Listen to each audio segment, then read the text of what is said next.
বাবাজান, তোর ব্যবসা কেমন চলতেছে? আলহামদুলিল্লাহ বাবা, ব্যবসা খুব ভালো চলছে। আমি তো ভাবছি ব্যবসাটা একটু বড় করব। ব্যবসা যে বড় করবি, তুই একলা কত দিক সামলাবি? আহা, আমি সামলাতে না পারলে লোক নেব, কর্মচারী নেব। কর্মচারী নেওয়ার কি দরকার? তোর ভাইরা তো লাফাঙ্গার মতো খালি ঘুইরাই বেড়ায়, কোনো কাজ কাম করে না। তারে নিয়ে সাথে। বাবা, এটা তুমি কি কথা বললা? ও ছোট মানুষ, মাত্র পড়াশোনা শেষ করছে। একটু ঘুরুক ফিরুক বেড়াক, ওর ভালো লাগলে ব্যবসায় বসবে, ভালো না লাগলে চাকরি করবে। কিন্তু ভাইজান, আমি তো ব্যবসাও করতে পারবো না, চাকরিও করতে পারবো না। আমি তো একদম শেষ হয়ে গেছি ভাইজান। কি হয়েছে তোমার? কিরে মা, এত রাতের বেলা কিছু না জানে এত এসে পড়লি?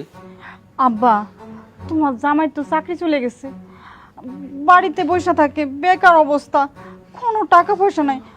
ভাইজান, কিছু টাকা পয়সা দিয়া যদি আমাকে উপকার করতা তাহলে অনেক বড় উপকার হইতো। টাকা পয়সা দিলে কয়দিন চলতে পারবি?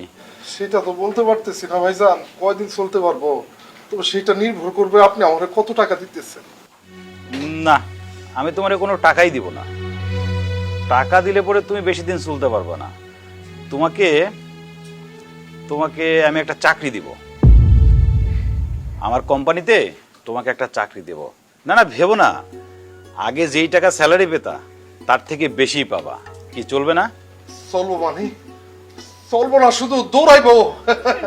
ভাইজান, আপনি যে আমার কত বড় উপকার করলেন আপনার আমি বইলা বুঝাইতে পারবো না। কিন্তু ভাইজান, আমি আমার বাড়ি থেকে এত দূরে এসে আপনার অফিসে কেমনে চাকরি করবো, কেমনে ডিউটি করবো? আই বোকার মতো কথা বলো কেন? আমাদের বাড়িতে কি জায়গা জমি কম আছে, রুম কম আছে? এইখানে থাকবা, এখান থেকে চাকরি করবা। আলহামদুলিল্লাহ, আলহামদুলিল্লাহ ভাইজান। আমি বলছিলাম না ভাইজান আমি করে ফেলবো না। ভাইজান আসলে কত বড় মহৎ মানুষ আমি এটা খুব ভালো করে জানতাম। ভাইজান আমার চাকরি দিতেছে, বাড়িতে থাকতে দিতেছে। ভাইজান, আপনি যে আমার কত বড় উপকার করলেন আমি বইলে বুঝাইতে পারবো না ভাইজান। আল্লাহ আপনার অনেক ভালো করবো, অনেক ভালো করবো।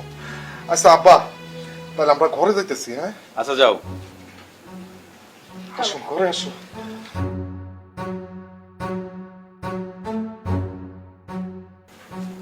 এই কুলাঙ্গারটারে তুই চাকরি দিলি, এটা তো মানুষ না, এটা একটা কুলাঙ্গার। বাবা, কি বলো এসব? ও আমার ছোট বোন, ছোট বোনের জামাই।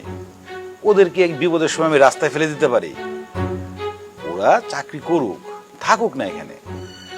যদি ভালো কিছু করতে পারে তাহলে ওদের জন্যই ভালো হবে। বাজান রে, আল্লাহ তোর ভালো করুক। তুমি শুধু আমার দোয়া করো, তাহলেই সবকিছু ঠিকঠাক থাকবে। বাজান, আমার দোয়া, তোর মার দোয়া সবসময় তোর সাথে আছে। তাহলে আর কোনো চিন্তা করতে হবে না। তুমি তাড়াতাড়ি সুস্থ হও তো।